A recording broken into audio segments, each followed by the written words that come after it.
everyone. Welcome to another episode of the Fourtress of a podcast about movies and TV shows and video games and lots of pop culture and nerd things. My name is Oscar. I'll be one of your hosts today.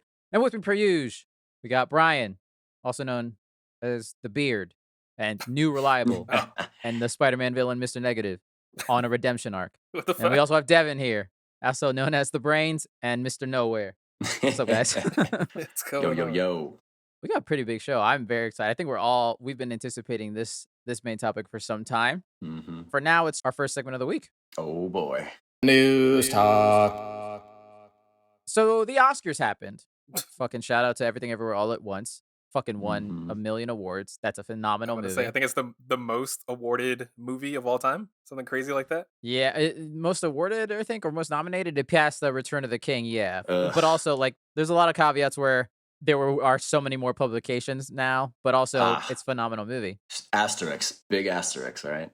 It won 7 Oscars this weekend, including Best Picture. Why am I talking about this? Because during the Oscars, there was some weird shit where they had like in-placed ads. One of them was when Melissa McCarthy and Halle Bailey, who's playing Ariel, came on stage at the Oscars, talked about The Little Mermaid, and then showed a trailer for the Oscars audience. They pulled a Game Awards shit. What It's the fuck? fucking really weird. I mean, it kind of makes sense, doesn't it? I mean, yeah. I mean, World also it's premiere. on ABC, who's owned by Disney, and it makes sense, but Mm. it's just weird. It's just weird inclusion. Like I would imagine, I would be fine if it like aired in a commercial break, but like to Mhm. have it presented then. Anyways, so we're gonna talk about the Little Mermaid trailer that was shown. My first thought was not as bad as I thought it was going to be. Oh no.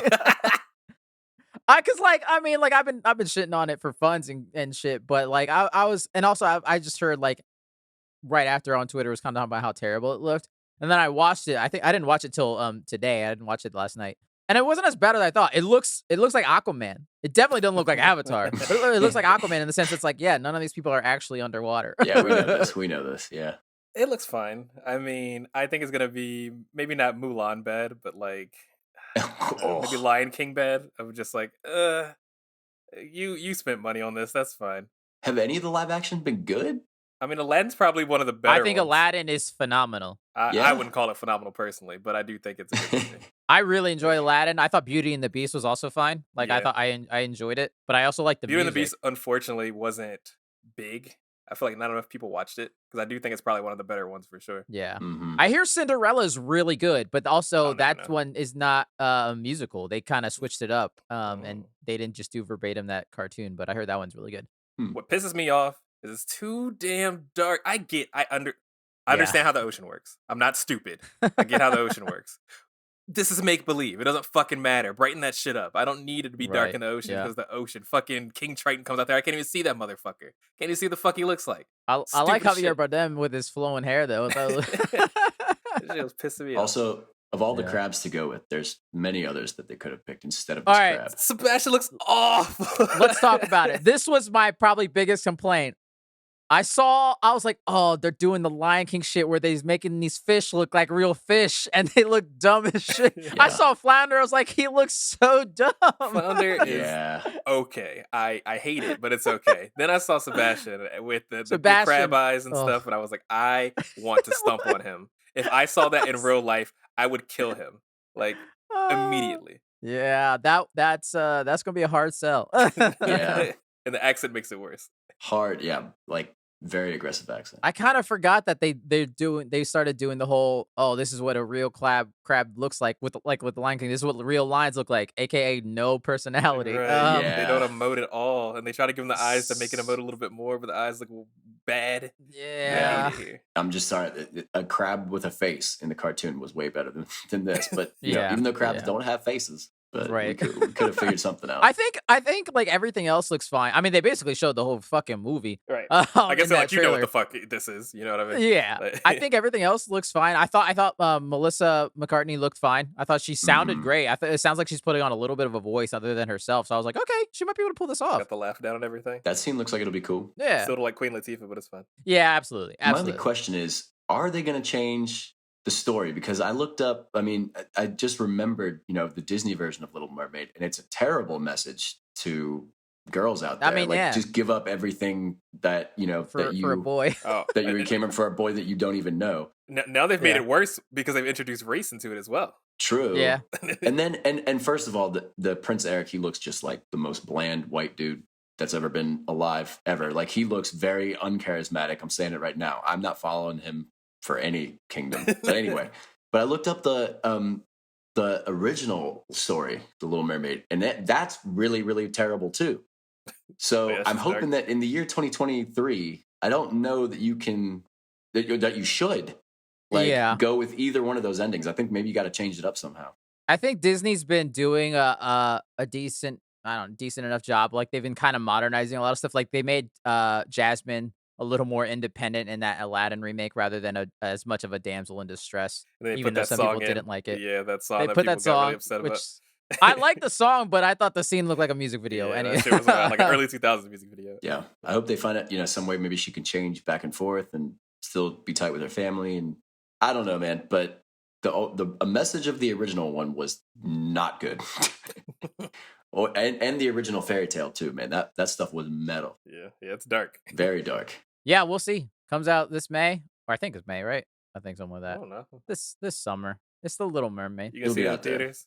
I'll probably see it at some point, just because I've seen all of them. I think we've talked about this at the last bit of trailer. I was never the biggest fan of the Little Mermaid, anyways. Usually, I might see it just to support it, in the sense that I don't want a bunch of bigots to rag on this movie. You know what? That's fair. Fair enough. Fair You enough. sold That's me. It's a the I'm good- going same to a thing with Mulan. You know? That is a good reason to go spend money on it. Yeah. Yeah, and also, like I said, after I saw this trailer, I was like, I thought it would be worse. I heard it looked like garbage, it was trash, and also Lin-Manuel is is doing some of the music, so I'm excited to see any additions. I'm assuming he's gonna give Sebastian some raps. Oh, So we'll see. All right, last piece of news: Jon Bernthal. Also, this is reported by THR. Jon Bernthal, who played the Punisher in the Netflix Marvel stuff, is reportedly coming back for the Daredevil Born Again Disney Plus series that was announced. That is about, like, what is it, like 25 episodes or some dumb shit. But apparently he's coming back, which, I mean, I'm not surprised. I felt like eventually they were going to slowly roll in all of those Netflix people, but it's kind of cool to hear Except it. for probably Danny Rand. Except probably Iron Fist. Oh no. But you know what? I bet you the fucking multiverse is ass. Oh god. I wouldn't be Oh. surprised if they have a multiverse Danny Rand and it's him, because they don't want the regular OG Danny Rand to be him. Fair enough. I just feel like this is maybe a safe space to open up this conversation. It's okay? true. It's just us talking. No one else is here. Yes. For me, this casting for Punisher just never really worked. Like, for the original Netflix show, I don't know. Mhm. I mean, I don't hate that they're keeping him on for continuity reasons, and I respect they're doing that because it worked really well with Daredevil and Matt Murdock. But I don't know. I just don't love him as the Punisher. Like, as far as TV shows went, I think this was one of the better Netflix shows. I didn't finish the second season because it was too goddamn long, like most of them are. But Yeah. I did find him an interesting character because they did kind of change the way the Punisher was. And I mean, I guess I'm not a Punisher staying hard enough to be like, oh my god, they fucked my character. I don't fucking care. I saw that movie Right. back in the day and played that video game that was really gruesome or whatever. I don't know. I kind of liked the way that he acted and emoted, and it kind of like felt the grittiness of the character, even though like the actor, like you think the actor's not very gritty. I think I really was sold that he was like a soldier of PTSD that wants to like take matters into his own hands and that kind of stuff. Man grunts a lot. My man is a grunter. If I've ever heard one. He's always fucking gorilla all the time, which I used to make fun of all the time. Yo, man, he should be Kratos with that fucking grunt. Oh god, he would love being bald. That'd be his favorite thing, rubbing that fucking head. So yeah, I just thought that was interesting that you felt that way about him. Maybe it's just because I was thinking about the movie the whole time, like the original movie from like early 2000s, late Well, 90s. Daredevil's not fucking. Whoa, What's his whoa. face? Well, Devin, I gotta correct you, because there is an original movie in the 80s or 90s with Dolph Lundgren. So people will. I don't want no With messages. the Punisher? Yes, he was the Punisher, and then the one with Thomas Jane is actually technically the second attempt. Okay, at a Thomas movie. Jane, I think, is the one that I really latched onto. Yeah, So yeah. I'm thinking, I don't know, maybe it's one of those kind of things, But I think he did a good job in the role, but That's my thing too. Is that I didn't see him physically as the same ideal Punisher either, but I definitely think he made that role his own, and I think he embodied that character really well. I actually ended up enjoying the second season of the Punisher. I mean, excited. I think he likes the role and the part, and I'm mostly interested to see what the hell kind of level of violence we're gonna get with them and this show on Disney Plus. Yeah. Do you think they want to make it gritty? I really want it to be like, because Daredevil was really, really good, Right. and then Disney Daredevil might not be very good because they're gonna babyfy it. I mean, Disney's putting some more adult stuff. They have like a whole section, like you can you can age gate stuff on Disney Plus now. Oh. And so maybe they'll do that with this one. Yeah, Brink is NC-17. They probably shouldn't show that to kids. Someone takes a roller skate up the ass at one point. Okay. Oh. I was going for the violent route, but we can go that way too. Sure. That is violence. Oh, like, sure. I mean, same with Deadpool 3. I'm a little, apprehensive, but I think they're going to do a good job. But it's just like, don't Disneyfy it too much, I guess. Exactly. Yeah, absolutely. All right, that is the news, guys. We have done it once again. Shall we now hop into our main topic of the week? Oh, boy. But first, we are trapped in another fortress. This is a weird fortress because we are in a hybrid of a fortress, which means this is a hybrid Fourtress Finest / the Fortress of Combo Wombo, because we're covering and talking about the Fortress of the Finest of The Last of Us. Finale. Season 1.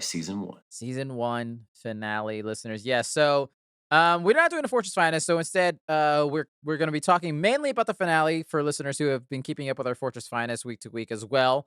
And then maybe do some overall season thoughts at the end, if we have any. But again, listeners, will be mostly covering the finale just to let you all know. Classic Fortress Finest rules, meaning no non-spoiler section for this, listeners. So spoilers will be all flying everywhere from this point on for not just the finale, but every season as a whole. Nothing to do with part 2 of the video game. Nothing, no future stuff. There will be a time code for that me and Brian will talk about any future stuff because we don't want to spoil it for Devin, who has not played any of the games, but now obviously knows the story of the first. So we'll just check the time codes for all that stuff. With that, let's get into it. Episode 9, the season 1 finale. Look for the light. We got to talk about the way this episode started. Let's talk about Ashley Johnson and the cold opens are back. They're back. I was so excited to see her face. I was so fucking excited. It was just so funny after seeing Troy Baker have to not have an accent in order to, not sound like Joel. She immediately was just like, that's Ellie. I closed my eyes and I entered a happy place because I was like, yo, Ellie back, yo. She looked like the mother of Ellie from the games, but also somehow the mother of a bit like Bella Ramsey. Yeah, Bella Ramsey. So pretty good casting decision on both ways. Right. It worked out well. Yeah, it was just so nice to see her. It was awesome. Not in a great state. Why though? She is running for her fucking life. I want to know where she came from by herself. Like, where was she before? As a very pregnant woman. Where did she come from? Maybe she came from a group that was all murdered by some infected. Maybe, I don't know. If you can think of some really bad times to go into labor, it's when you're being chased by a clicker. Yeah, right. It's pretty awful, dude. HBO be loving some traumatic ass birth scenes. Yes, I was like, I didn't think I was gonna see some House of the Dragon shit. I literally said that out loud. Yeah. I will say, I mean, this ain't saying much, but I will say this was probably the least traumatic in terms of all the House of the Dragon ones, I would imagine. I guess she didn't die immediately. It's not the worst. Yeah. So yeah, obviously she's pregnant, which me and Brian kind of talked about. You can see in the trailer, called it. She's absolutely Ellie's mother, Anna. Couple fun stuff is she got that switchblade, and also I didn't recognize this till the second viewing. I watched this episode twice, obviously. She's absolutely wearing Ellie's green jacket that Ellie wears from the beginning of this episode. Oh. I wrote it down. It's like she's like Superman in the sense that like Superman was wrapped in his cape typically in the comics and sent to Earth. Ellie was wrapped in that green jacket since the day she was born, and now she wears it later on. I kind of love that. Like, it's so good. Mm-hmm. This whole section, like, this is where the first tears drained from my eyes. Was she gives birth, obviously, after being attacked, which that was feral. That whole sequence was. Ugh. She did pretty good. I mean, I put a gun in her hands. This lady must have been incredible at killing some zombies. Because, like, she's actively in labor, pumping out a baby, and she fights off a clicker at the same exact time. I mean, that's the power of a woman, baby. Yeah. Feminism. Since childbirth is really painful and terrible, I mean, it looked like it made it a little easier for her. It did mean, pose a maybe. theory that maybe they just need to scare women who are Scare the baby out. just get some jump scares in them, and then that baby will just shoot out. Doctors everywhere are like, that's not how this works. That's not how you have Yeah. They come in wearing like Halloween masks. Ooga booga.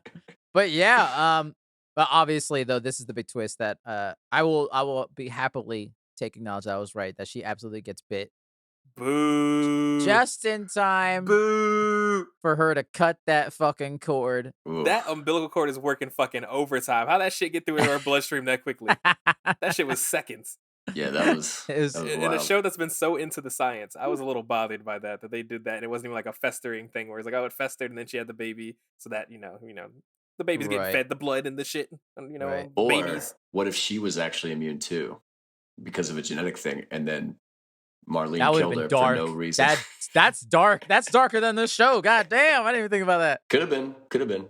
I don't think that's where the show was leading us, but yeah. Yeah, I buy into it in the sense that I think they've shown that infections do go pretty quickly. It was on her leg. It's near her belly. And your heart pumps blood pretty quickly, but it's a little video game logic. She got a taste at best. One sip. Yo, that's what I'm saying. I wrote it down. Yo, this show's pro-vax. Your baby Ellie got that vaccine in her. That's how Also, she I mean, immune. She got- And think about it, she got bit in the daytime. They didn't show up till nighttime. Mom was fighting that infection for a good few hours, at Yeah, least. yeah, So maybe even like a absolutely. day. I mean, we don't know. She had the extra nutrition for that the bacina. Yeah. I love that the imagery of that this switchblade has not only been through with Ellie since birth, but it is also literally a thing that has cut her umbilical cord. Like I thought that was kind of so well done, and to the point. This is what I was getting earlier, where the tears started to flow when Ashley picks her up, and she goes, "Yeah, you fucking tell him, Ellie." Instant tears, instant fucking You tears. just and I was like, mama, "Ugh." look at her. Oh God, Mm, just the passing of the torch is so well done. oh, man. And then my second thought was like, yo, this was like half the episode. It literally was. Because this shit was short. Yes, it was.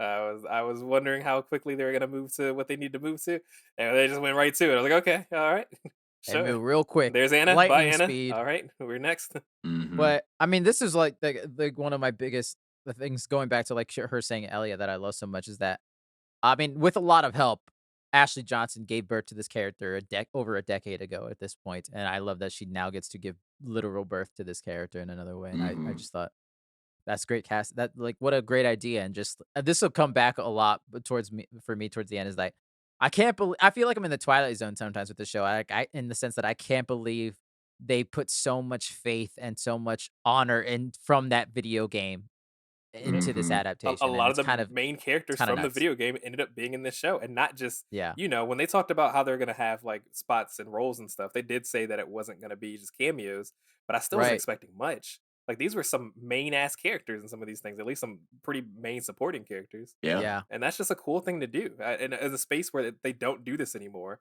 where it usually gets ruined by A-list actors or things like that. Mhm. I don't want to say Mhm. ruined because obviously these characters are amazing, but you know what I mean? Right.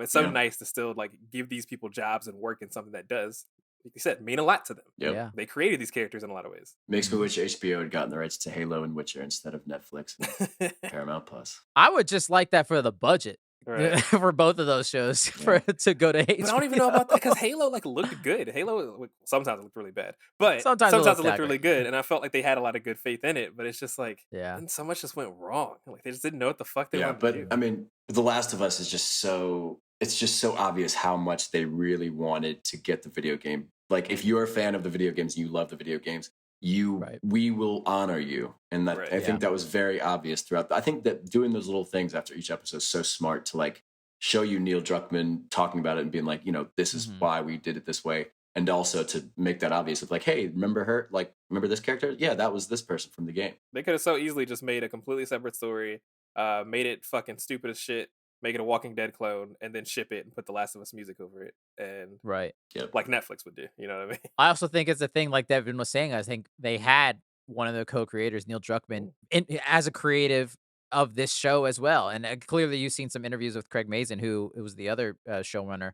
He very much loves that game as well. And so I think that the two of them, I think it was just like a lightning in a bottle scenario where Mhm. you don't see that happen. a lot. Netflix has the Avatar creators, and they ran them off. So, And that's exactly that's that's a problem. Right. So yeah, very cool. Back to Ashley. We get her or Anna, whatever. Yeah. We get her and a young Marlene now showing up again, which I was very happy to see. I was worried that we would not get any more Ashley after that cold open, but after the credits, we get her again singing an Aha song, which I thought was cool. Yeah. Some gamers will know what that means behind the scenes. And I just love that Ashley gets to work with Merle Dandridge again. They haven't worked together since that game a decade ago, and they get to work together in a completely different context. And I thought that was kind of beautiful in a really horrible context. Oh man, yeah, that was rough. But she did great. She's got some acting chops that I don't know that I expected. Yeah, man. And speaking of with her whole immunity, I kind of like that they didn't spell it out as much. Earlier in this season, they've done very much like this is how this happened. This happened. Whereas this, it's like you can pretty much assume this happened, but it's not like this is why she's immune. We're gonna get into it, but they do kind of do it towards the A little. end with the Marlene stuff that I'm like, ugh. A little bit, but that's gonna affect some of my opinions on this episode compared to the game. But we'll get into that. Oh, interesting. Okay, yeah, we'll get into it. And then Marlene can't kill Anna at her request. I literally thought she was gonna leave. That shit pissed me off so bad. What the fuck is wrong with you? That's your best friend forever. Fucking don't let her turn. Piece of shit. For multiple reasons, like to leave people. I don't know. Yeah, you got to do it. It's a torture. She does.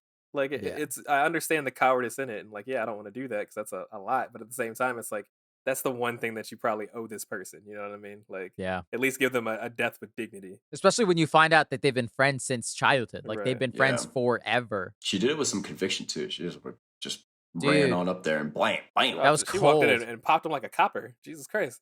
Yeah, she looked kind of angry, but maybe that's what she had to do to steal herself. And I think this is why I credit to Merle Dandridge. She was phenomenal. It's like, yeah, I believe that that was the only way Marlene could pull the trigger. Is just get it like a Band-Aid. Like just get it done. Yeah. I don't want it to linger anymore. We do also have to mention that she told homeboy cover the baby's ears. Have you ever heard of listening to instructions, my guy? The fuck is that? that? The Fireflies are all idiots. They immediately cut back to Ellie, and she is not covered whatsoever. Like, Ellie is immediately deaf. You know, babies' ears are so fucking fragile. That baby's deaf immediately. What is wrong with you, dude? Fucking Carlos over here fucked up, man. He didn't even try, dude. He didn't even try. Cover this baby's ears. What? How about go downstairs? Like take her outside. Yeah, I was really mad at that. I immediately got upset with that. I mean, listen, as I might get into later, I think Marlene maybe not the best commander, or the Fireflies just not the best at execution. Maybe a little bit of both. But man, yeah, that was just a bad little thing. Right I think there. this episode very much showed that. I mean, the Fireflies aren't. They're an outcast kind of militia group, but they're not a trained military militia. They're just people. Just you know what I mean? Yeah. Just a guy. I'm trying to think of what I can compare them to. Like, what in like another like media sense has that kind of like militia? Because they're just useless, man. They're nothing.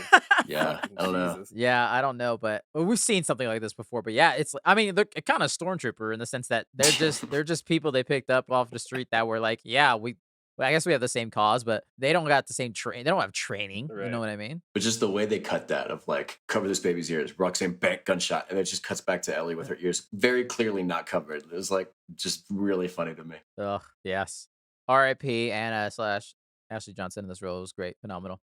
Get to Ellie. Very much going through some trauma, not just in her own world after what happened with her and David and the whole people want to eat me / grossness. Whereas Joel, happy-go-lucky. This is the happiest he's ever been. And I was terrified. My man cannot read a fucking room. My girl is over there dissociating. He's like, hey, you want to see something? You see something cool? Look at it. Read me some puns. I think it's for some jokes. I kind of read it as a sense that I think he definitely knows, but he doesn't know what else to do. Right. You know? Yeah. He's just trying his best to keep her upbeat.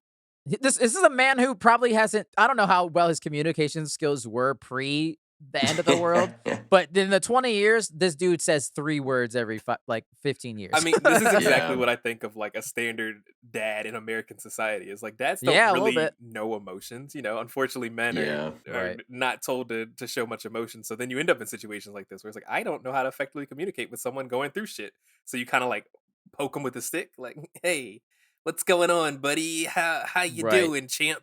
You know what I mean? It's that kind of situation where it's like, yeah, I'm going through some real shit and I'd like to talk about it. He's like, you like pizza? Like, fucking okay, sure, whatever, man. So she kind of warms up a little bit, which I appreciate her trying, even though she shouldn't be the Right. one that should be trying. She should be the one that be, his daughter that she should be. But it's fine. I mean, I think the Right. whole thing was that like that final wall was down on his heart, and he was just back in full dad mode, and he was just so excited that she was alive. Right. Because after seeing some cannibal bodies and stuff, you probably are thinking she's dead, and then so for him, he's just overjoyed that she's alive, and he maybe doesn't know everything that she had been through yet, because maybe she hadn't talked about it yet. But Yeah. so I don't know. But either way, it was very eerie seeing him so happy.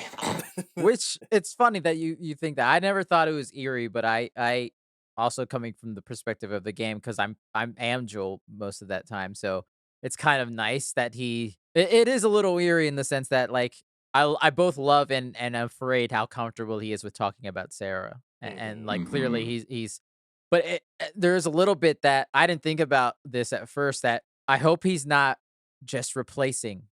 I mean, in a sense, he Mhm. is Oh physically yeah. a daughter for a daughter, but I hope in his mind he's not like, I'm comfortable talking about my dead daughter because I got another one now. You know what it's a Yeah. weird thing there. I think that's a thing that happens a lot in trauma. There's a replacement Yeah, therapy sort of situation there. And I think that he was trying to hold off as long as possible, but then, like you said, that something broke in him where that wall fell mhm, down, and now this is like, yes, this is my new thing to take. It's like, I don't know if you remember Coco the gorilla. Coco the gorilla was the gorilla that, of course, could speak English. She knew sign language or whatever. Then she killed her cat. right, She was super sad. She right. killed her cat. She was super sad. They just gave her a new cat, and she was happy again. Yeah, No, it's just that kind of situation. yeah, yeah. I mean, yeah, absolutely. Yeah, yeah, yeah. Yeah, 'cause she went through a really bad depression. That was a big thing that was like, "Oh, is that a mental health issue that gorillas can experience? Get her a new cat, fuck Right. it." There you go. Everything's better. So yeah. I mean, Ellie's in her own state. As I continue, this is some video game comparison fun stuff. We finally get Joel having to have Ellie boost up to a ladder, which I fucking loved.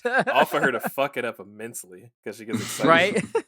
But not only that was I swear they lingered on it for half a second. There is a pile of pallets that Joel steps on to get to that ladder, and there is an entire gameplay sequence throughout the game, Devin, where because Ellie can't swim, you must constantly find a pallet for her to get on that you can get her across bodies of water, and I like to take it that that was an acknowledgement of the pallet. There's a lot of pallets in that game randomly for some reason. There's probably too many because they definitely got rid of it later on. Oh man, that was big video game energy, Yeah. especially of like him chasing her through the corridors, and she's like, "Look over here," and you just Yep. can't quite catch up to Yeah, her. very much. Which leads us to the giraffe scene, which beautiful. Definitely more beautiful for me the second viewing. Still don't think it's as hard hitting as of a moment as the game is personally. And I think Mm, for me, I think it's that because the game is so much longer and there's so much misery because there's more combat sequences and stuff, this brief moment of peace sticks out even more than it does for this show, at least for me, Yeah, you know? it's magical, and I think the scene leads up differently because of that. I mean, like Right. everything, like you said, everything moves so quickly that we just got out of like bad shit. In the next episode, it's like, oh, well, we're doing this now, and it's like, I'm still not settled from what just happened last episode. Like, Right. what the fuck? Exactly. Yeah, but it's still nice. I learned that it was a real giraffe, and I think that's pretty cool. It was. I was going to say, like, couldn't believe that's a that real was fucking Because I giraffe. thought for sure it was CG, and I was like, that's an holy interesting thing to spend CG crap! money on. But I was like, yeah, Yeah. giraffes are pretty friendly. I've fed some giraffes in my Wow, life. Yeah. dang man, I need to rewatch that then because we were trying to figure that out. We're like, oh, it's got to be CG, right? It Like was it lit must kind of be. Like weird. there's no way they get a real Yeah, and giraffe. that kind of made me feel I was like, huh. Well, yeah, the one thing that made me feel it might be real was when it ate the leaf out of her hand. I was like, I mean, that would be crazy to get a tongue thing to Right. do that. Like, so I don't know. That's awesome. That The was a real thing, giraffe. because I also was like in the same headspace where I was like, is that a CG giraffe? But I think what makes it maybe look a little wonky, it is a real giraffe, but it's an entire CG environment. A Yeah, Yeah, lot of it yeah, is all yeah. blue screens around the giraffe. And so that might be what's making that look a little weird. But yeah, can't believe they Hmm. got an actual fucking giraffe. I kind of love that. That's that's amazing. amazing. Just the whole family of giraffes down there just thriving in Salt Lake City. Just, they got the whole park to themselves. Yep. Yeah, Man, I assume the pretty affected good just don't lifestyle. care about biting animals because they seem to all Probably be not. chilling. I mean, I guess it's the same thing where it's like this with cordyceps in our real life, they only affect ants. It could Right. be a thing where this cordyceps only infects humans. Yeah. And then you get a bit of a conversation with Joel. He sees Ellie. She's finally looking a little happy once again, smiling with this giraffe. And then that's where I think it clicks in him. It's like, we don't got to do this. And by that meaning, we shouldn't do this because I want to keep you. Dumbass Joel not understanding what the fuck was gonna happen at the end of this road. Jesus Christ. And I mean, a lot of Man. this dialogue is straight from the game. Some of it's the most iconic stuff where it's Ellie talks about how like after everything we've been through, everything I've done, it can't be for nothing. And that's a big like theme throughout this is that yeah, Ellie was literally in the worst possible scenario last episode, and it's like, what would that mean for me personally? Just go the fuck back to Jackson. Ugh, God, and just yeah. So I don't know. Yeah, it's very Right. interesting. But then I do love that she agrees as like, let's get this done, and then we'll go to Tommy's, we'll go to the sheep ranch, we'll go to the Right. moon. I will follow you anywhere you go. Tier number 2 for me personally. That was hard hitting for sure. Oh God, yeah. Yeah. And then this is where I will tell you, Devin, this is a huge, not huge, but it's a big deviation from the game. And since this is not, I guess, game canon, and I will say I love this more than the game. With this, we learned that Joel had a suicide attempt. That is the fucking shot on his head that missed. I couldn't believe it. He said it was me. I missed myself. Oh, uh-oh. Which, I mean, makes perfect sense because, like, going Yeah. through really tragic loss, a lot of people do struggle with suicidal thoughts after that. He said day 2. Yeah, I believe it, though. Like, Yeah. of course, Yeah. in the video game, Joel is a super mutant, super soldier, Master Chief, so he doesn't get Yeah. sad like that. But in this, yeah, he's just a guy, and a guy losing your daughter and losing, I mean, your life. They're in an apocalypse. Everything. Yeah. That's a lot. That's tough to wrangle with. So yeah, Yeah. I fucked with that. I thought that whole scene was absolutely beautiful where he talks about I was ready, but I flinched and I don't really know why. And then I love how Ellie thinks she's like got him on this story. She's like, oh, I get what you're trying to say. Time heal all wounds. And then he just looks at her and says, it wasn't time. And then nothing. There's Thank nothing else. God He just they says that. didn't say it. Oh, I know. That would have ruined the moment. They're like, time doesn't heal. You do.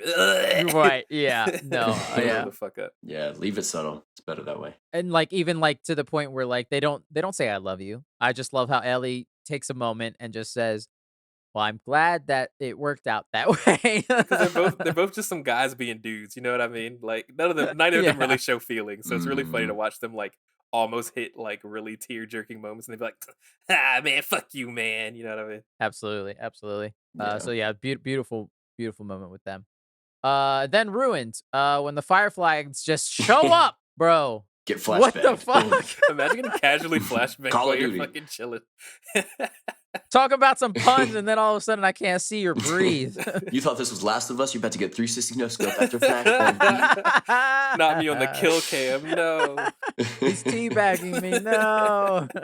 And this is different from the game as well in the sense that the Fireflies don't do this in the game, but I kind of like that.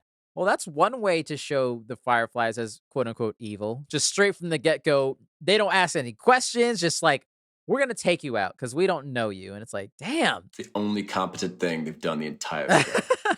Literally an adult and a child. And you're like, yep, got to flashbang them. That's nuts. Yeah, like they're just like chilling around. Like they were behind them too. Like they would have had their gun. Like they would have had. You could have know, yelled the at them, told advantage. them to get on the ground, told them to drop their weapons, anything else. But you're like, no. Anything. Like they sees a child and they're laughing. Like how big of a threat could they be at that moment? But like, nah, fuck it.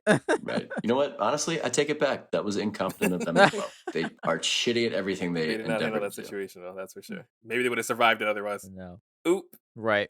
Oh yeah. Obviously then we get Welcome to the Fireflies. Marlene is back. She's just as Mhm. surprised to see him as he is to see her at that moment, I would imagine. Mhm. And this is where one of the major twists of this episode comes in. Ellie's nowhere to be seen. Mhm. Devin, how did you feel? Because you kind of called this last time we talked about this, where you Yeah. thought something like this could happen. How did you feel As realizing soon as that? he woke up and it was just Marlene looking there kind of serious. I was like, all right, this is where it comes, and like they're gonna be like, oh, you can't ever see her again, or they're gonna kill her or something. And like, sure enough, they very unwisely told him their entire. She did some fucking villain Bond villain type Monologuing. shit here. That was dumb. Like, just the way they did this was so terrible. First of all, you could have just killed him. Second of all, you could have just been like, oh yeah, Ellie, she's fine. She's over there. Like, we're just running some tests. We'll have her back to you soon. And then just like send him on his way eventually. There's so many things He's you never could have gonna done. leave though. You know, like I want yeah. to say, but that's kind of the thing that I don't think it was the wrench in her plan that she didn't expect. I guess what it comes down to. She's known Joel as cold-hearted Right. Joel, don't care about nothing, gets the job Yep. done, whatever. Yep. And she also respects Exactly. him. So that was the thing too. So I think that was another reason why she let her Right. plan go. She's like, well, I respect this man. He deserves to know what's happening here, what we're trying to do here. Not knowing, oh shit, Mhm. he loves this girl. He loves her. Who now. would have thought Yeah. that going on a peerless She journey did over not plan months on and that. months and months would make you attached to them? Grow attached? Yeah. Crazy, Marlene, Right. that someone would happen to someone. Right. And I did think that that's the one thing that made me think of like, okay, she knew Joel as this like killer guy and she wouldn't expect him to Exactly. be attached or anything. So that's the only thing I can say in her defense. But in her indictment, okay, I mean, good God, just terrible, terrible timing, terrible idea. Keep him chained to the bed. If you or didn't something. flashbang me, maybe you walked me in here and then we discussed this, maybe I wouldn't be so pissed off. But the fact that my head hurts, this man is hitting me with his gun, and you're telling me I can't see my fucking fake daughter anymore? Yeah. Right. Maybe you riled Right. me up a little bit. Maybe your communication skills are on zero with this one. And she's like, oh, wow, this is crazy that you guys made it because, I got 5 of my people Yeah. died just trying to get here. I barely made it here. Oh, but, I'm just going to send you on your way with, Blake and Steve over here. Just walk him out, walk him out the back door and just, because these guys can totally take And you I if you wanna want Right, hate Blake right. and to come Steve. back here. Like, what? It's so stupid. Like, I wanted Blake and Steve to die and immediately. like one more super crucial thing that she could have done was talk to Ellie about it and like let it be And her look, choice. this is where I get into it in the sense that they were never going to talk to Ellie about it because there was no choice. Think of it in the doctor's perspectives. They don't know this girl. She's just a one person versus the entire world in there. It's the same thing with Joel. It's the opposite. Obviously, that's the whole point. It's the opposite of Joel in the sense that if they open Pandora's box and ask Ellie, what if she says no? They're still going to do it. They're not going to respect that. They're going to be Yeah. like, no, we're going to cut your head open still anyway. But that's the thing that kind of bothers me about Marlene as being someone that, essentially helped raise Ellie, got her at least into a place where she can be raised. She sounds so confident talking to Joel about how, well, it's her choice to, she would want to save the world. What would she want? If you were so confident in her answer, why did you Then ask? why her? That's didn't the you biggest ask her? question. That is Yes. that. Yeah. And I know why Exactly. they couldn't ask her because narratively it would have, like you said, I mean, she's a child. She's 14. I mean, it ruins the story. Right, it ruins the story because since she gets consent, which that fucking sucks. We don't want Right. her to have that. But then Joel, I mean, does that change how he reacts? If Marlene tells him, like Ellie wanted this, like she is fully aware that this is gonna, be the end for her, and she wants to do it for the betterment of humanity. Does that change what Joel does? She totally could have lied I too. think probably not. Yeah, I but don't. like, Yeah. but it gives you a chance. Right. I mean, it would have been better. It's just better in multiple ways. So I don't know. The Fireflies fucked this up so Yeah. hard, but in everything I still they think do. it's a thing where I don't even think they wanted to have that chance. They're like, look, she's already unconscious. Let's just Oh, get on with absolutely. it. We're gonna 100%. do this either way. Let's not even have this conversation. Yeah. Yeah, I mean, for them, it's a no-brainer. But And I think you it's know. if for Marlene, I think like she says earlier, she's like, you were the one person I didn't want to have to owe anything, but I owe you. And so I think that's the only reason she doesn't put a bullet in Joel right then and there. Right. Like, cause she Right. knows like he's going to try to do some shit, but maybe if we escort him out, we'll give enough space where he can't do anything. We'll get done with Ellie. It'll be fine. I think that's the only reason why she does that is because she's like, he get her all this way. This is the one moment I will give him. He doesn't get any other chance, even though she does actually give him another chance later. But this is it. That's it. I mean, just, but again, if you've ever seen any movie ever, you never send the hero Yeah. off with 2 henchmen. You just don't do that. Just a bad What pissed move. me off was she gave him Ellie's switchblade as like a fucking souvenir. I was like, that's like a rub in the yeah. face, girl. Come on. It is. It really was. Oh, That was God, rough. Yeah, it That was terrible. rough. They could have just woken him up after it was already over, and then you just deal with a raged out guy, and then you just. I go mean, him that's that the way. I other mean, thing with like going back to the doctor's perspective is like, okay, look, so if we ask her this question, we open Pandora's box of like, what if she says no? We still have to fucking do it anyways, and then we look even worse than we are. If we just do it now without her consent, all we're doing is pissing off one dude because she'll be dead, and we don't care about dead people's feelings.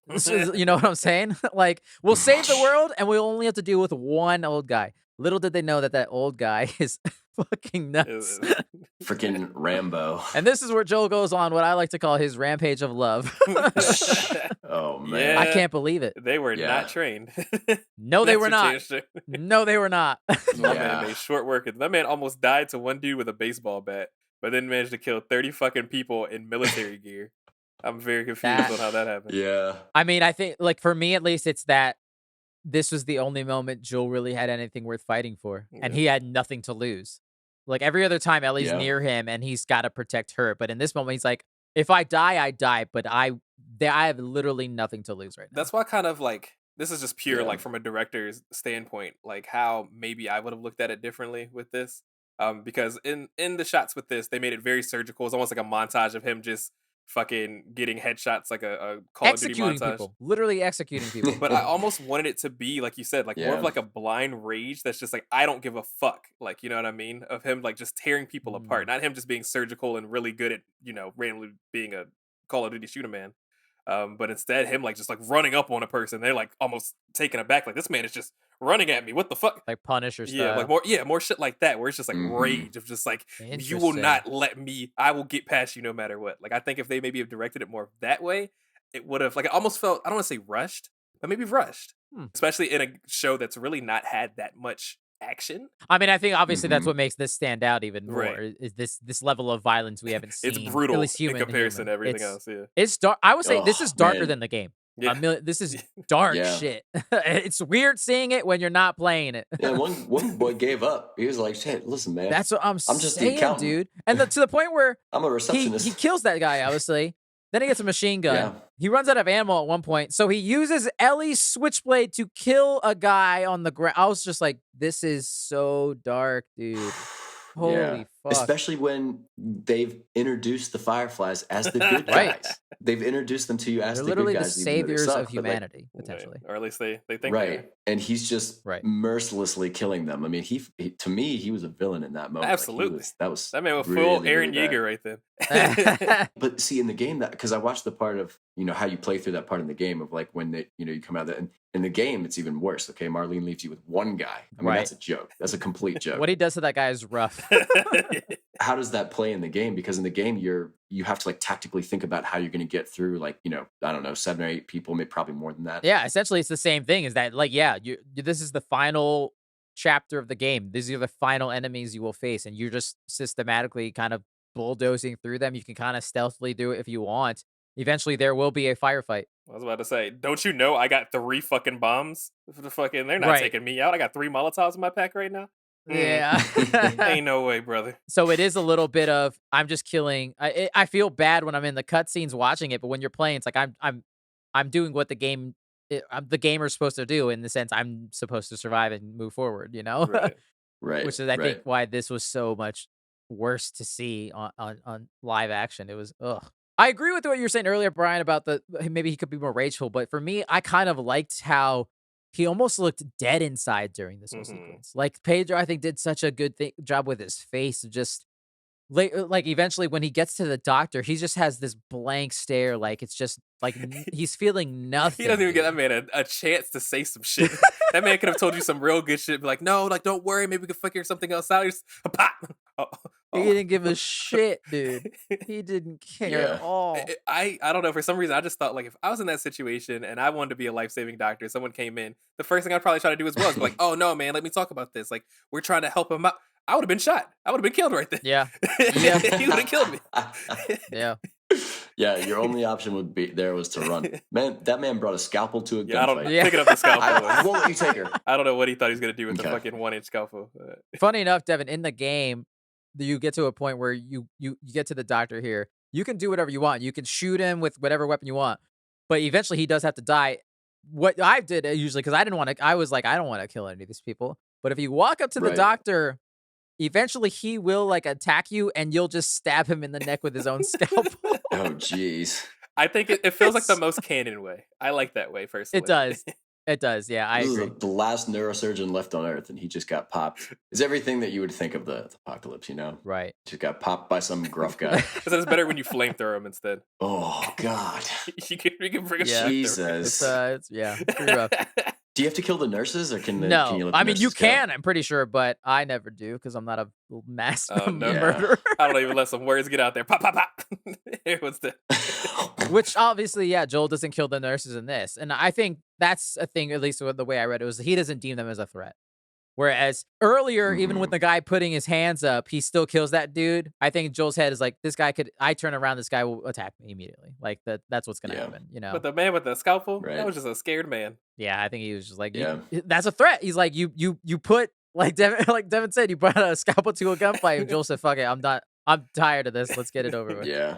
Like with the one guy earlier in the fight, he's like, you know what? He's like asking him where it was or something. He's like, I don't have time for this. And he just shoots him before the guy can even answer. Like, Ugh. Yeah, it's oh, nuts. that's It's rough. just, It's ugh. good. I did want to ask the question to you, Devin.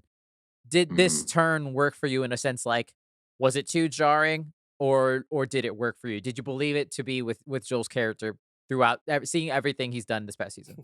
I mean, it was staring you in the face the whole show. They're like, hey, this guy was a bad guy. He killed innocent people before. He's Right. really, really bad. You've seen him kill people in cold blood. It's all there. Okay. And then when you take away the one thing that he cares about now, so it wasn't jarring. It was jarring, but I think it fit, and it was very like, oh shit, like It this didn't feel this like man really will Daenerys kill. Targaryen. That was the example I was gonna bring up. Yeah, and it also just like, I don't know, because you thought that maybe he was kind of in on it, of the betterment for the betterment of humanity, but in this moment, he's all selfish. Like Right. it's just about me and my feelings. It doesn't. Nothing else matters. That points to an excellent thing where it's like, obviously, I think we've all kind of said at this point, we all think Joel, what he did is bad. He's the villain at this point. But I also like this. Hmm. This has been the ongoing debate with The Last of Us for the past decade, in the sense that he does exactly what a father would probably do in that moment. Right. And just thinking about it even to this day. And that's why I love this game so much as its own encapsulated space without the second game existing, is that open-ended question of like, I'm thinking of if I was in that same position, what the fuck would I do? Like that's a Right. heavy question Hmm. to ask. And I mean, it's a pretty popular one. It's definitely not a new trope. But at the same time, it's like, Right. yeah, it's like, do you save the few or do you save the many? When you don't know the many, Yeah. but you know the few, would you sacrifice your mother if you knew that saved the world? Like, that's a fucking question to ask. You know what I mean? That's like the ethics 101 right there. So to see it play out the way it Hmm. does, and it's like, yeah, like you can easily say it's bad when you're the third person perspective, and that's something Right. that I kind of wanted to bring up, especially to Devin as well. Is like an interesting part about this game and playing the game is the fact that, like we talked about, you are the character. So like my feelings towards Ellie are mine. They're not a third person Hmm. perspective. They come from me because I spent so much time with her. So of course I don't want her to die because I've sat there and played 16 hours with her. You know what I mean? So that kind of almost makes Hmm. you default to being like, yeah, fuck these people. But then it's like the Right. third person perspective is different because you don't have that same attachment because it's not you. So how Hmm.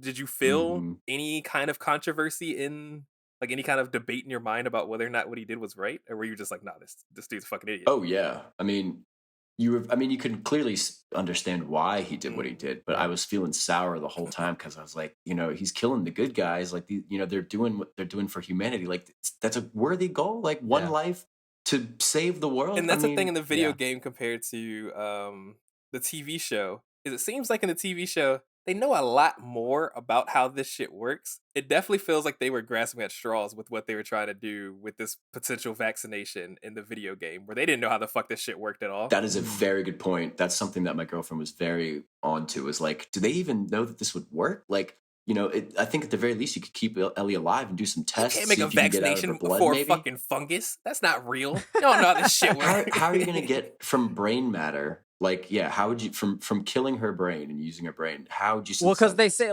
because that's what I think. We don't know what Ellie's inside of her head looks like, but we could imagine, unless it's like her immune system has fully suppressed it, she might have a mushroom head in there for all There's we just know. no There brain. might be, Yeah. yeah, you know what I'm saying? It might be a case where that's what they need, and obviously that's the whole point. People have done brain surgery and But fucking like, would can we put it want back. that vaccine? I wouldn't want that vaccine. You're gonna get a mushroom brain? I Devin, don't want that Devin's an shit. anti-vaxxer. We gotta go. I will take my Oh, no. chances with my human My brain. body, my right. Fuck.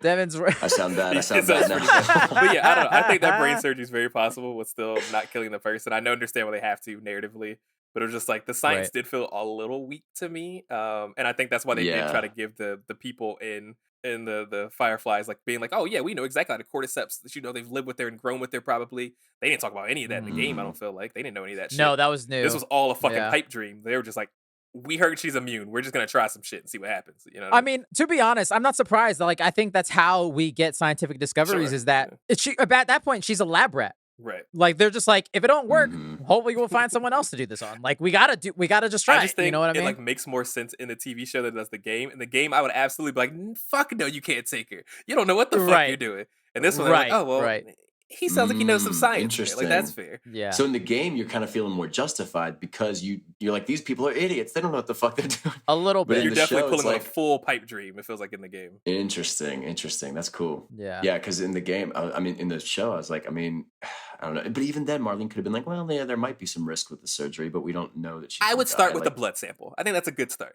I don't. Yeah, maybe. Could we start there? I mean, that's also a thing is that we are deliberately don't know how much time has passed. We don't know how long they were both unconscious. For all we know, they did have some tests done on her. And then they got to the point where we need to take her brain out. I need Marlene to tell me that. I need Marlene to be like, listen, we've tried some other stuff. I think we got to do, I think we got to do this, brother. But I feel like you can also take a brain sample without killing her. Like, but maybe they're limited on resources. Maybe the guy wasn't actually a neurosurgeon. Maybe he was just like a PA. He doesn't even take the scalpel. He throws it away. It just takes a hammer and a screwdriver. Just what's in here? Oh shit. What the fuck? Yeah. That's nasty. Well, we got to get in there, but I don't really know how to do that. And I think that adds, I think that's deliberate in the sense that I think that does add to this debate that we're having of that kind of almost vagueness was like, yeah, we don't know if they were guaranteed to get this cure, you know? So I think, I love the vagueness. I think the vagueness is great. I think that's what makes this game what it is the fact that it's so open that you're just like so much unknown and you just have to sit with the fact that like, oh shit. I mean, that's a very, very good point that it makes Joel's position more understandable. It's I think it's 100% understandable. It's dark and terrible, but it's understandable from his point of view. It's a decision I never want to have to make. Right. Like I've heard this before, so I can't take credit for it, but it's a beautiful way to say is that Joel did save the world because in his mind, she is his world. That's it. His entire world is that little girl. True. So he did save the world in his mind. I mean, Attack on Titan being so like fresh in my mind personally, I feel a lot of the same things with this where it's like, what would you destroy for the things that you love? For some people, nothing else matters. Everything. Yeah, you know what I mean? Like my little island is all that matters to me. This is Joel's little island. He doesn't care if the rest of the world fucking burns. He just wants to keep Ellie. Me and mine versus what's better for society as a whole. And it absolutely adds because we've talked about this every episode of this whole season has shown just how much Joel has failed over and over and over again. Nah, bro, this is a W. He won this one. That's what I'm saying. It's like this led to, I had the biggest fucking the biggest epiphany a couple weeks ago while watching the show and playing the game at the same time that I felt so fucking dumb that it took me a decade to connect the dots where I was talking to Jackie about this as well. I called her up and I was like, I got to tell you this. I did not connect the dots that this game both begins and ends with Joel carrying his daughter trying to save her life. Yeah, It's the same I couldn't believe it took me a decade to figure that out. They even frame it similarly with the Marlene portion and stuff. Yes. Yeah. It ends with him being held at gunpoint by a human holding his daughter trying to save her life. Oh, and it's in that moment where I'm like, Brian called it in the sense that they didn't do it, and we were hoping that was like, please don't just have a weird flashback to Sarah. Please don't do it. They didn't. They held restraint. But it's the same. It's exactly the thing. And it's like Joel's like, no, fuck this. I am not going to let this happen again. Yeah. And he does everything in his power not to. And not just like drive off. Like he literally goes back over and like curb stomps her. It's like, nah, you'll just keep coming. Bang. Like, oh my God, that was so brutal. Brutal as fuck, but 100% true. She would go back after Ellie. Absolutely. Yeah. Ellie's everything. It's everyone in different ways. She's hope. I just couldn't believe I was so dumb. That's so funny. Yeah, that is wild. No, that's good. I mean, that's just good. It's good fucking direction right there. It's not even. It's like it's good storytelling, but it's also good gameplay wise. That's what really connected to me was in the gameplay because Devin in the game, obviously, there's a section where you're running with Sarah in the beginning as Joel, and then in the game at the end here, there's a brief segment where you're carrying Ellie and you have to kind of run through these hallways as well, and that's where I was like, oh my God. And then you get stuck up. But hey, the difference is that in the first, when the game starts, you don't have a gun, right? Because if you had a gun, maybe you would have shot that army guy. I got an ace in the hole, baby. and this is my 6-shooter, papa. That's what 20 years has taught Joel, was to just shoot everyone, always have a gun. Joel, big NRA guy. Big That's NRA a guy. Republican pipe dream right there for sure. If I just had my gun. Yeah, so obviously, takes Marlene out. Brutal as fuck. And even to the point where, this is what I was mentioning earlier, Marlene gives him another chance in this moment. She gave him one earlier. She puts her hands up. She says we can forget all of this. Like we can still just do it. And even after everything you've done, basically, which means you killed everyone in my staff. After that, there is still a chance to fix this. She's still giving them that option. Now, granted, I think, like, I don't know if I take her word. I think when she gets Ellie in possession, she's going to kill him. Yeah. But Probably, if he goes peacefully, maybe not. But just the fact that she still gave him that chance and he said, fuck it, no. Yeah. I mean, he had the gun this time. Oh, but yeah, she does what every hero always does in the climax, where they give themselves up to to somebody to beg, for forgiveness or to find a way forward, whatever. And then she just got gatted. She sure. I mean, that's what would happen. I also found it so funny that Merle Dandridge has to do the same shit again. I was like, she gotta get fucking head blown off twice, dude. And the fact that he didn't just leave her there to bleed out and maybe she comes back or something. The fact that he went back to double tap. Yep. For some reason, that's the most painful part of like this whole segment for me. It's just, I don't even care about Marlene like talking about as a character, but it's just like, fuck, bro. You knew that girl forever. Jesus. Yeah. Listen, man. Maybe Marlene could have been I think she was a pretty great leader. She made some fucking mistakes. Like, yeah, she's a great leader. I don't know. Yeah, I think Marlene might have. I think she's not the best leader in the world. I think she's one of those leaders that's doing the best she can. But I think there was a little bit of conscience in her that might be not fit for the job. Yeah, she had the start. She had too much honor was the issue. She maybe was a little bit closer to Kathleen. Yes. She might have probably been a better leader. Maybe they would have been more effective. I mean, because Kathleen's group actually solved their Fedra issue. Right. Yeah. She's too Starky. She needed to be more Lannistery. Right. And I think that's a delicate balance that I don't think there are very few people in our world and that have that ability. For sure, absolutely.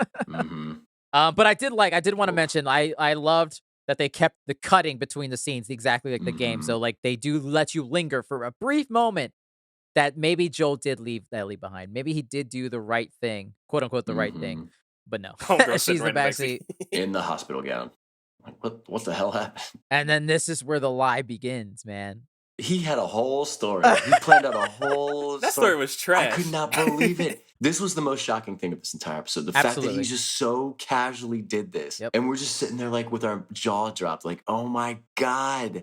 You're like, yeah, there's like a whole town of them in there. There's all kinds of immune people. It's fine. Like, it's not even just like, I wrote them down. It's like lie after lie after lie. So it starts with like, there's actually plenty. There's more like you, Ellie. They stop running tests. That's the first lie.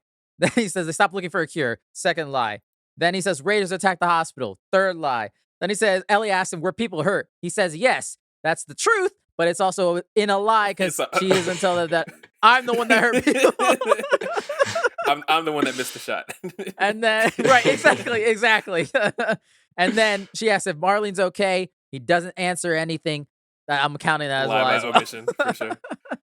Exactly. Oh, it's just unbelievable. And it was so smart though too, because he knew that this was an important part of her identity, is to be the one that provides the cure. Now she can release herself from that and just live her life. The pressure's off, right? And that was why he did this, is to so make it that she won't be asking questions of herself in the future. But he's just so bold-faced about doing it, and it's so selfish. It's so selfish, because he did it for him. Yeah. This whole thing, he did it for himself. He didn't do it for Ellie. He did it for himself. Absolutely. It's 20 years of trauma that put it all there. Absolutely. And I love that. I don't love it, but it goes back to the thing where he takes her choice away. I mean, Marlene did the same thing, but I'm talking about Joel in this moment. He absolutely takes Ellie's choice away, knowing most likely she's going to choose the thing that he doesn't want her to choose. And this is not the first time he's done this. We and Brian talked about this in a past episode when you were gone, Devin, because we don't want to spoil this moment, obviously. He does the exact same thing in the Jackson episode with Tommy when he's waiting at the horse and he tells Ellie, he gives her basically this false choice where he's like, you can choose either me or Tommy. But in his mind, he knows she's going to pick him. And he wants her to pick him because he's selfish. And in that moment, it's not because he cares about her as much. It's more in the moment that, yes, he cares about her, but like he needs to not be a failure. He's been a failure his entire life at this point. He needs to do something that's not a failure. And it's also a selfish act. If he wasn't selfless, he would absolutely let Tommy go. Tommy's way better and more capable than he is. That would be the selfless thing to do. But he's doing it for himself, much like he does here. Oh, it's just it's crazy. It's so good. Yeah. It's one of my favorite twists. Absolutely. Yeah. Yeah, I couldn't believe they fucking did it. And so we're almost wrapped up. They're getting back to Jackson. I just like this funny bit where I like to call it's Joel trying not to get canceled in the apocalypse. We're talking about how Ellie's not girly and all this. So he's like, I'm not saying you're not girly, or I'm not also saying you don't have a good smile. Well, I was like, all right. I thought it was very funny. Yeah, it was very cute. That man was just going on about Sarah. Yeah, you just like Sarah. You probably like Sarah. Sarah like you too. You real funny. Sarah real cute. She had a great smile. I love Sarah. I love you too. He thinks he's on top of the world right now, man. And she's just over there ruminating on what the fuck has happened. Well, I really like. So I watched the finale of the game, how it was in the game. Like it's like a 30-minute video on YouTube. So I watched like from the beginning of him waking up with Marlene to the end. Oh wow! And I loved that they have you play as Ellie in this part. Yeah, where you go on this little hike. Because you feel detached from him now. Like, like Absolutely. you feel detached from this guy. It's like, man, who is this guy, dude? And like, I love that they have you kind of following behind him and like, bro, I don't know about this guy anymore. Like, I just thought that was so smart to have you play as Ellie at the last little bit. Absolutely. It's because like the entire time, like, and it's still a thing where like in the game, you're controlling Joel, obviously, and Ellie usually follows you. Now you're following him in that reverse motion, but it's like things are radically changed now. They have radically changed. Because as the gamer, you're feeling kind of weird about him now, right? Because you know what happened. Yeah. Yeah, so like you're a little off put, and like, man, I don't know. I just thought that was so good. Yeah, nice little touch. One of those things where that interactive storytelling, I just think hits different. Just gives you that better feel. Yeah, and then we get to the top of this little hill, and we get to the completion of the lie, which is the swearing of the lie. Oh boy. But she knows. She knows. He didn't look to the left or anything though. He just fucking looked her dead in her eyes and said, "Yep, I ain't telling no fucking lies." Bitch, you told absolutely. all of them. He stuck to it. She definitely knows though, but I think you could take your she takes a second and just like, I'm in with it. Okay. It's okay. And I think I absolutely love that okay in both this and in the game where it's like it's like what Brian's talking about. It like the whole ending of this is very vague. And it's like, does she know? Right. Does she trust him? Like what? Oh, she knows. And she knows. She's smart. It's beautiful. It feels like there's very much a sense of denial, but then she says it so affirming that you're like, oh, well, maybe not. It's almost like it almost comes off as like a thing where it's like, I know you're lying and I don't trust you anymore, but I'm gonna keep going with this because what can I do? I'm just gonna we're gonna move. We're just gonna move and see that's it. We're done. That's it. But I think our relationship has changed though at the same time.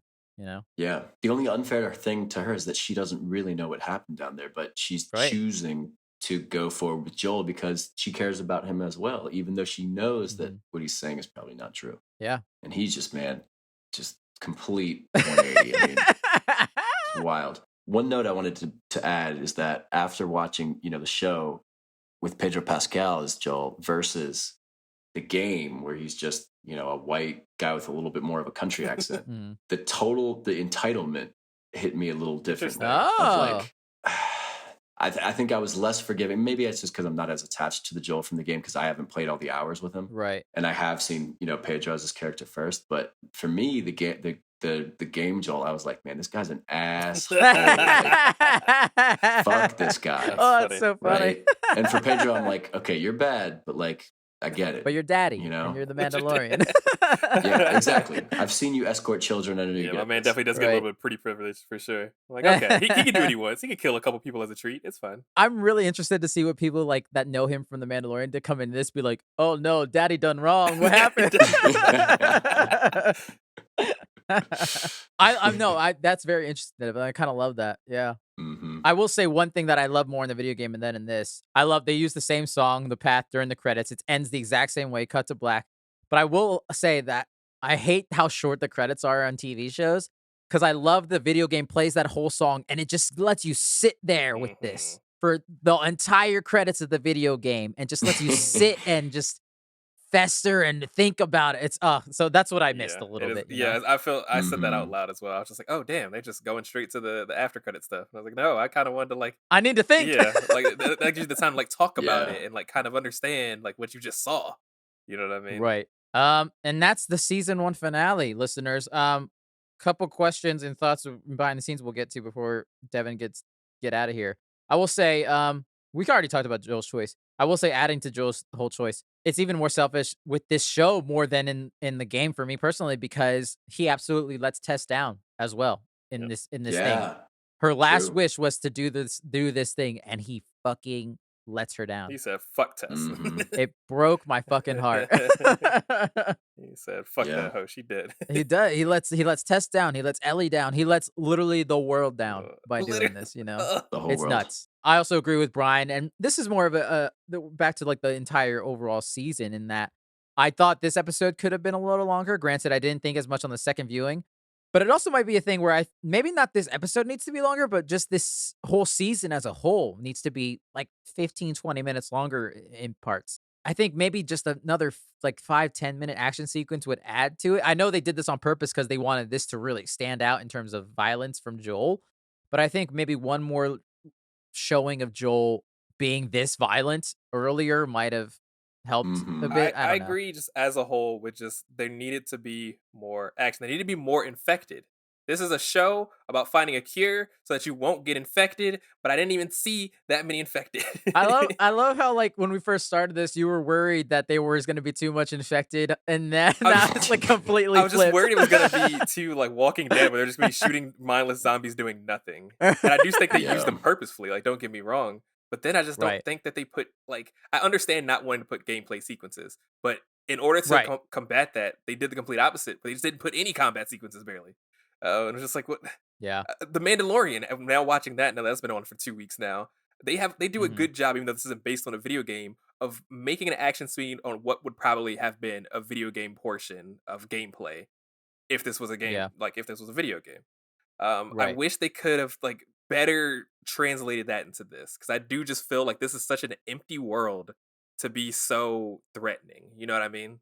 I agree, Mhm. but I also think that I care way less emotionally about Mandalorian characters because they're such video game characters a lot of the I mean time, you that's know? not the writing of that show as a whole is that's a different discussion completely. That Right. I do Oh think it's god. weak for a lot of reasons. I think the combat is some of the more interesting Yeah. parts of Yeah. it. Yeah.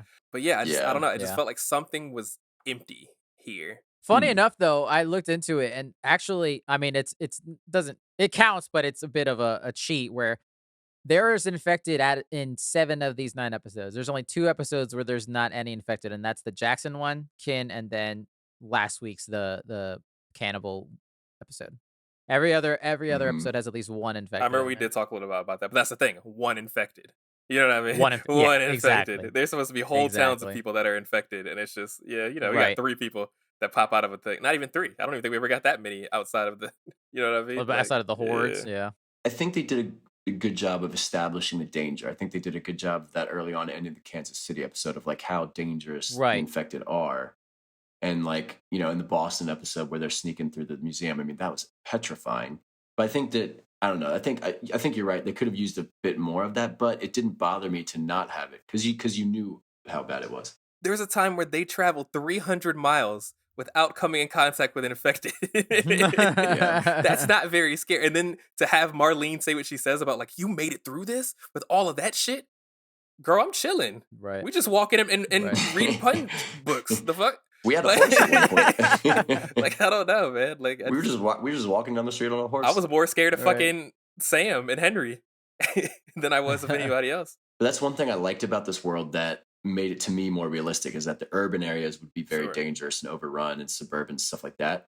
But then like once you're out in the bush, like when they were like camping outside, I had no inkling that like in Walking Dead, there would have been just a random zombie Right. that popped up in the middle of the Right. forest, right? Right. And like that's what I liked about this show is it felt more realistic in this way where there aren't any infected out here. Like in Wyoming, there's no infected. Like, you know, because we've cleared them all out, or they never, you know, this area's Population too was never remote. super big, so it was pretty easy to keep At them. best, Right, 100 it's people too live here, remote. They and we wouldn't have killed been out 98 here. Right. of them. So, Right. you know. Right. So for me, I liked that because it made it more feel more okay when you're going into the urban areas. That's when you got to have your guard up. And like that's it made it for me. It made it feel realistic because I feel like if there really was a zombie apocalypse like that, Right. the remote areas probably would really be okay. Like they're not going to have these massive hordes of zombies just wandering on the But then we never countryside saw like any in Walking massive Dead. horde of zombies in the urban areas outside of Kansas City, though. So that was kind of my thing. They're working on whole highways with cars all just Right. splattered everywhere. You would think somebody would be rummaging Right. about. I don't know. That was just my biggest Yeah. criticism of the show, probably as a whole. It's just that. Absolutely. Like you said, I Yeah. think it just moved too fast, and I think that if they had just established more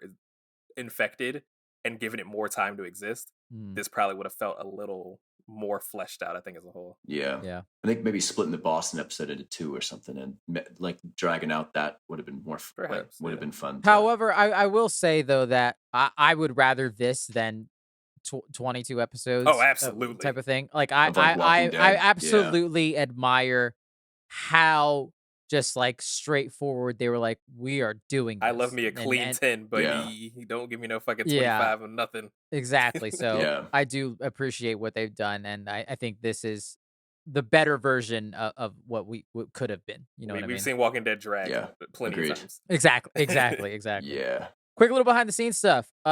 Funny enough, Neil Druckmann talks about how that the whole Anna origin story was actually a short story he wrote a while ago that was originally going to be like an animated short way back in the day, and it just never came together. But this is basically that short story with her and Marlene, so I thought that was kind of cool. That is cool. And then they little things we're talking in the future. They said that they are not planning on recasting Bella Ramsey. The only reason that she would not stick around for season 2 is if she wanted to leave. They've said so. She is Ellie unless she doesn't want to.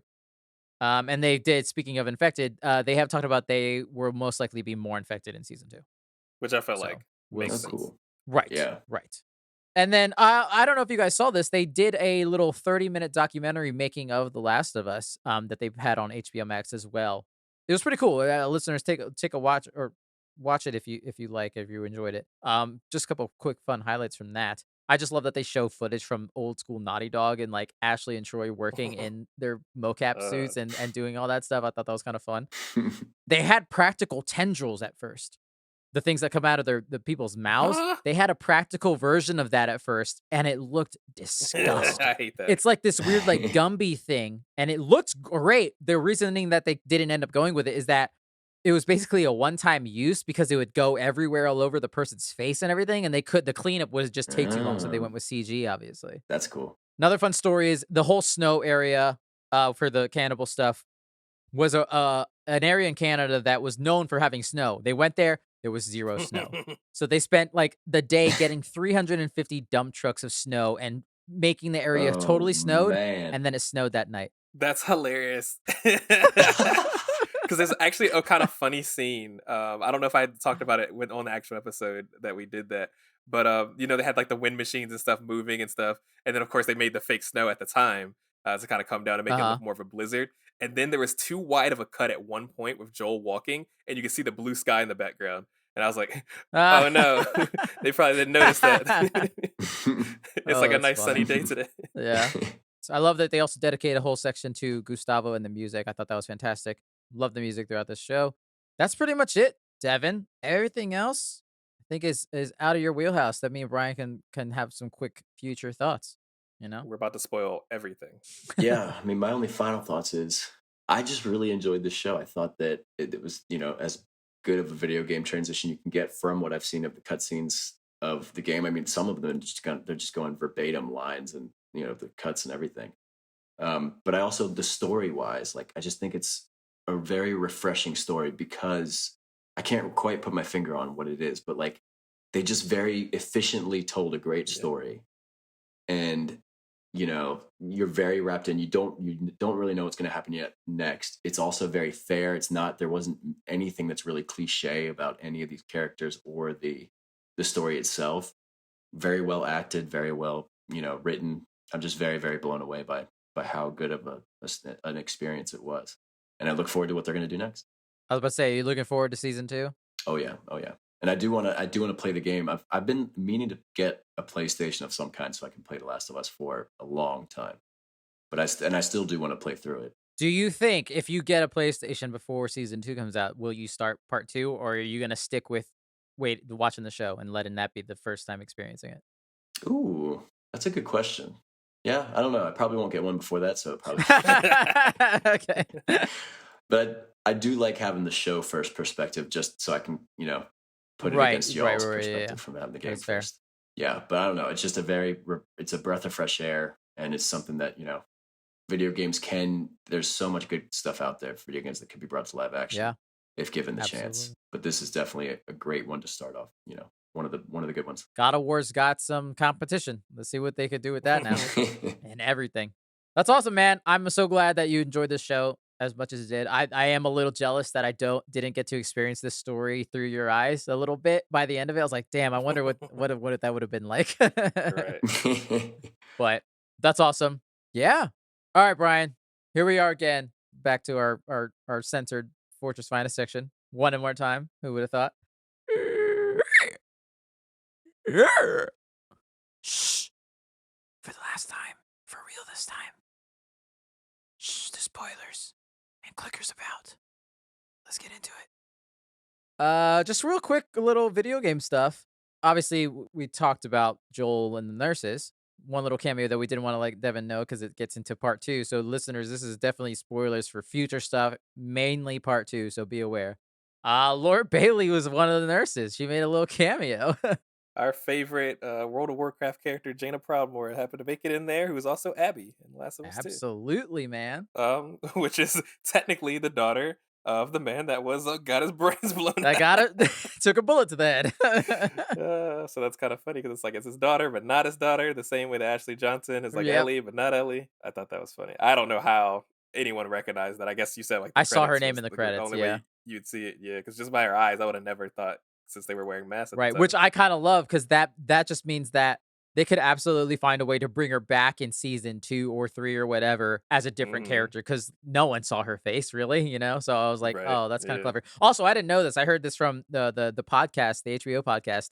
Apparently, she also and I know I confirmed because I finished the game today. She also plays one of the nurses in the game as well. So she basically just did the same thing. So I thought that was kind of fun. That's pretty funny. Yeah, that's about it.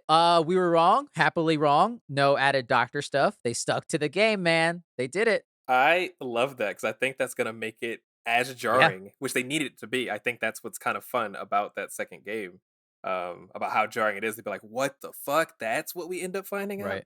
That this is this. Yeah, so I'm glad they did it that way because I was really afraid that they're like, I have a daughter. Her name is Abby. Right. She looks like this. And I do Like, think they I don't know. linger on the doctor's head just long enough for not to go into your brain thinking that was important, but long enough to be like, ooh, that's bad what he just did there, I think that was excellent. That shit hit different. Yeah. Yeah, for sure.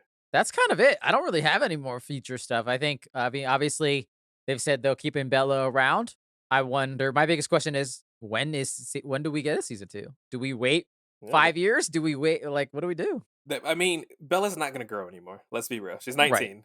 The growth spurts are probably Right. over. They're talking about filming as soon as the end of this year. Oh shit! Yeah, so they're really trying to keep getting this out while it's still hot on the Yeah. press, I believe. That being said, I'm not sure. They might have to do some camera tricks or stuff to kind of because Ellie gets kind of tall. You know what I She mean? It's supposed to be a does. pretty significant time shift. What, like 4 years, Yeah, 4 or 5 yeah. years? She's gonna be the actual age of Oh, Bella Ramsey. yeah. at that point. Yeah. I'm not sure how that's gonna look as far as characterization goes. Because I think they give her a different haircut. Should be fine. Yeah, that's what I'm wondering. If they just do her hair differently, it'll just do that. Maybe Because like dirty her she up a does little look bit. older than Ellie, like in real life at times. So there might be You like think so? I think I at don't. times she does. I think at times I don't think she looks 14 at times. Yeah. I think there are times where it's like, yeah, I think with the makeup and a new hairdo or whatever, and she'll have a new attitude. She won't be as plucky and spunky. I think so. I think with that, I think she'll be able to pull it off. I definitely think she'll be able to pull it off acting wise, regardless. But For sure. Yeah. I'm yeah, sure the performance will be great, but it might be another thing where it's kind of people might feel jarred by the characterization compared to what it looks like in the games. right. That's a thing too. Who the fuck are they gonna cast for Abby? And is she gonna be big as shit? She gotta be, bruh. She gotta be fucking swole. Because that's another thing that's gonna look kind of jarring as well. Because like even though Ellie is pretty lanky, she's not that much shorter than Abby. Right. Homegirl gonna get her ass beat if Abby is 6'1", fucking built like Gina Carano. Yeah. Fucking gonna beat the shit out of her. And the thing that's even more interesting is that they're gonna have to also. I hope they don't CG it, but they're gonna have at one point she's gonna be real skinny too. This is true. Oh shit. Yeah. I think they're probably gonna have to CG it because I don't know if they want to put someone through like a diet or something like that. Either that or it's like they filmed that first and then wait 3 months when she's jacked and film the rest, you know? That'll be an interesting thing to do. Or maybe they might do some like body compositing where they'll use a real body, but it's just someone else's. Some Captain America shit, maybe? Yeah, maybe something like that. I'm sure they got the resources to do so, but I know they also Right. like to do things practical, it seems like, Yeah. when they can. That'll be Seeing interesting. how they did the bloater. Yeah, I mean, that's granted, crazy. it is only the very end fight scene that they would need to do that for, so it's not a lot that they could. That's why I feel bad about making someone have to diet for it because it's not that big of a. Right, it's not You know what I long. mean? Yeah. Yeah. No, you're probably right, actually. They might do some of that shit, actually. I will be really excited to see who they end up casting for some of these new characters that end up popping up. Abby especially. Oh, Because yeah. that's a Oh, yeah. big thing of Abby's gotta be fucking fit. She gotta be you know? ready to kick some fucking ass. Yeah, she Yeah. gotta be jacked. Because if they do a Wonder Woman thing, I know a lot of people are mad that Wonder Woman wasn't as thick as we wanted her to be. Right. I don't want them to do that again with this. Yeah. Also, I want her to be as jacked as possible to make all the bigots mad. Yes, I want her to be jacked and straight as fuck. Right. I want her to fuck Owen later. Oh god, I kind of hope we do skip over that scene. I Oh don't need no, that it's shit gonna in my be life. there. It's gonna be there. They I absolutely. don't like gonna Owen do as a character. Period. it. Leave him out. Yeah, man. This very much made me jazzed. I want to play part 2 again so badly now, but It makes it yeah. like that's the thing. It's like I want to wait for part 1 to come out on PC so I can play through that. But now this has just made me because I haven't played it. I haven't played it since it came out, Right. so I kind of forget a lot of the story beats. And now Right. that you're just bringing that back up, I'm excited. Like Tommy, that Yeah. coming like shit, bro. Like that's so. That's what I'm saying earlier in the episode. Tommy's story turns so tragic, and I'm gonna be so sad to watch it. It's such a good game, bro. Fuck everyone that thinks that game's bad. Yeah, it's a fucking shit to get through, but But you're not mad because of that. You're mad because you're a bad person. yes. Alrighty, man. There it is. I can't believe it's come and gone. The Last of Us season So 1. quick. 9 weeks. It's over. I can't wait to watch the show again. Oh. When it comes out, I will watch it again probably. Yeah, very exciting. Exciting things are happening. We'll see. That's it, everyone. Devin, you can come back now because it is time for our final segment of the week, which we like to call Free for All, title pending. This is a segment, listeners, where we can kind of do whatever we want. We can talk about our day, talk about life, recommend something to our friends and family, take a nap, fight, argue. It's free for all. I will quickly go first. Capcom had a little, like, what they called a spotlight showcase this past week. Nothing really extraordinary shown for me personally. But one thing that they did reveal was that they released a Resident Evil 4, that remake, a demo came out. And I played it for a little bit. I played through, obviously, the whole demo. You can play it multiple times. This was my very first experience with any Resident Evil ever. Really interesting. I've never touched a controller while playing the game Resident Evil. And so I was like, you know what? I'm excited. I probably won't get this game day one because I still want to go play through the 2 and 3 remake as well. I'm just too scared to. But I was like, I'll play this demo. I can see why people like this genre and this franchise. It's fun. I could see myself really getting into it, especially with like the maps and all the different like ways you have to the puzzly elements of this stuff. And I can see how people enjoy it. It is a little like jarring in the sense that I was like, oh, this is how the game is. You're not meant to kill every zombie. You're meant to just Yeah. run around like a lunatic until you find something. What do I do if I run out of ammo? You die. So I was like, I was not prepared. Mhm. But it was a lot of fun. It was cool. Funny enough, apparently there is a unlockable super hard difficulty. I did not even attempt that. I said, fuck No. that. I don't want to try that. Life is too short for that. You just Yeah. like suffering if you do that kind of shit. But it was cool. It just played through like the first section of the game. It got to the crazy chainsaw man in the village, and I had to run around and shoot some zombie people and whatnot. But yeah, it was fun. Yeah, I guess Resident Evil 4 is probably one of the better ones to start with if you've never Yeah. played, because that's what kind of started the formula of new Resident Evil. Mhm. Of Right. course, 1, 2, and 3 were very crunchy tank control kind of stuff Yep. to make it Oh, yeah. scarier. Oh, This yeah. is when they started becoming more of like an action adjacent game. So Yeah. yeah, I think you would like this one if you're gonna like any of them. And of course, 2 and 3 I hear are amazing, the remakes of those, and they're also Right, like super on sale all the time. One other thing with all the Resident Evil games is like, and I understand is it's just for the fun of the game and the setup, but like, dude, you can walk and shoot, okay? Like, maybe not run and shoot. Yeah. But you can walk and shoot at the same time. Like, we don't need to be stationary, standing. I'm Man, glad that I changes- didn't play during that era. Oh man, no, Resident Evil 4 is fantastic. I love that game. I love how they just throw you into that village. There's like 30 people you got to kill, and then She's like, yeah, good luck. You probably got like 2 bullets left by this point. So Yeah, yeah, I was like, what am I supposed to do? Your best.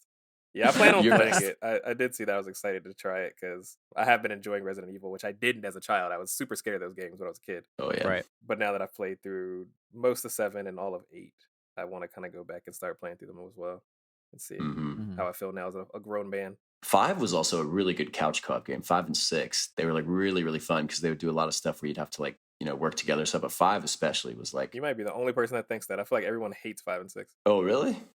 Yeah. I heard people liked 5, hated 6. I heard 6 was dog shit. I mean, I had a lot of fun playing through them with my brother, but They were definitely action That's games. fair. They weren't scary anymore at that point. Right, yeah, oh yeah, right. for sure, not scary at all. Also, shout out to God of War Ragnarok. I almost forgot. I almost upset myself. Anyway, we're gonna get past that shit. I can go next. I watched Cocaine Bear.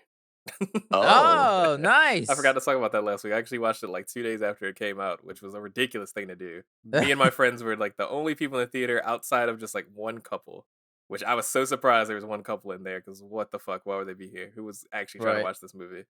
That movie fucking sucks. It fucking What? sucks. I mean, it sucks, but it's like it's a B movie. So Yeah, if you guys gotta yeah, understand, yeah. if you like B movies, you like that kind of stuff. It's a very well done B movie. I mean, it's called fucking Cocaine Bear. It was everything I expected it to be, and it is so far out of my echelon of what I enjoy when it comes to movies and stuff. Like there's funny Right. jokes or whatever. Some of it's kind of funny. It's really over the top, pretty grotesque. The storyline is nothing. Oh god, who's the actor? It was his like one of his last movies, which was super sad. Ray Liotta. Yeah, Ray Liotta. Yeah. That was not one of your Yeah. last fucking movies. Yep. Before he passed away, Damn. rest in peace, man. Yeah, if you like really stupid movies, by all means, go see it. I wouldn't see it sober if you're a person that's not into sobriety.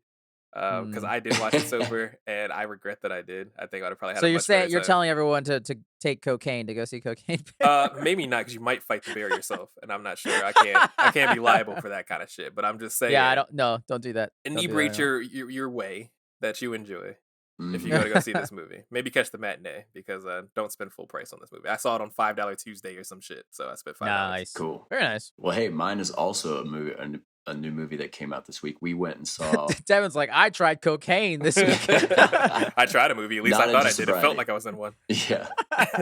No, we saw Operation Fortune, which it's a new Guy Ritchie movie with Jason Yeah. Statham and Hugh Grant and Isn't Aubrey Plaza in that? yeah, she was really good. And then Josh Hartnett, for some reason, I feel like he just flies under the radar, and I feel like he should be like an A-lister, A+.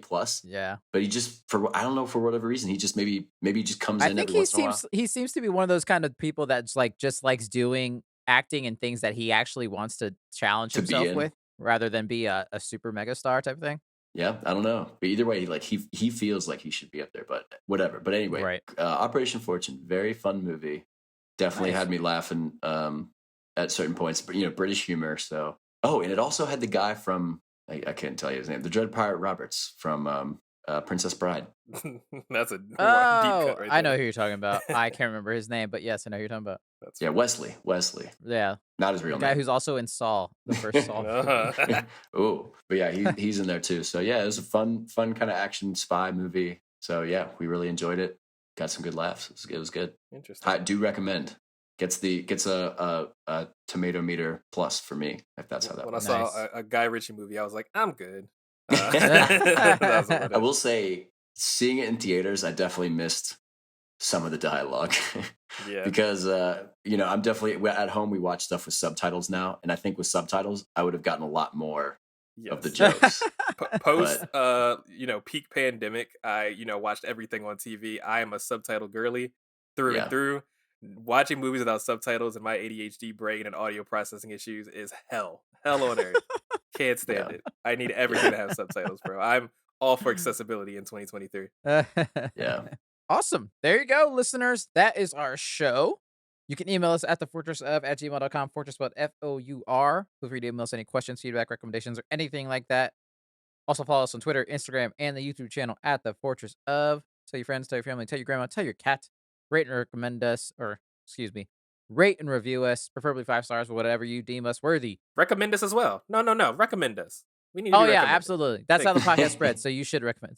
Follow that. You know that movie that just won an award and everyone loves that I still haven't seen but want to see. RRR. That's the new rule. We got the triple R: rate, review, and recommend. That's our Hey. RRR. That's good. That's good. Some call it the hard R. What? Got turned into Oh, a Bollywood no.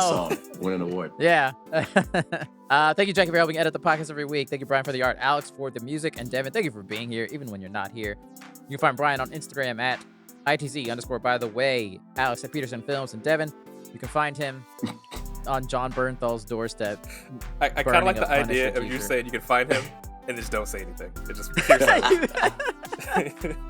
If you can find him, you get a gold star. Hey. There you go. Next week, maybe some Shazam, Fury of the Gods. Who knows? Maybe. Oh, I was like, what the fuck are you talking Is it about? out next week? Yeah, it comes out this week. Oh, so, shit. Yeah, we'll see. We'll see. As usual, happy holidays, everyone. And put a code on it. It's code out there. Should we stop, I guess? Stop recording? Brian, I thought Brian would hit us with some the forecast of, but he did not. Oh, Devin hardly gave my me any bad. time to think of anything. Are we done? All right, that's our show, everyone. We'll see you next week in another episode of the Fourtress of.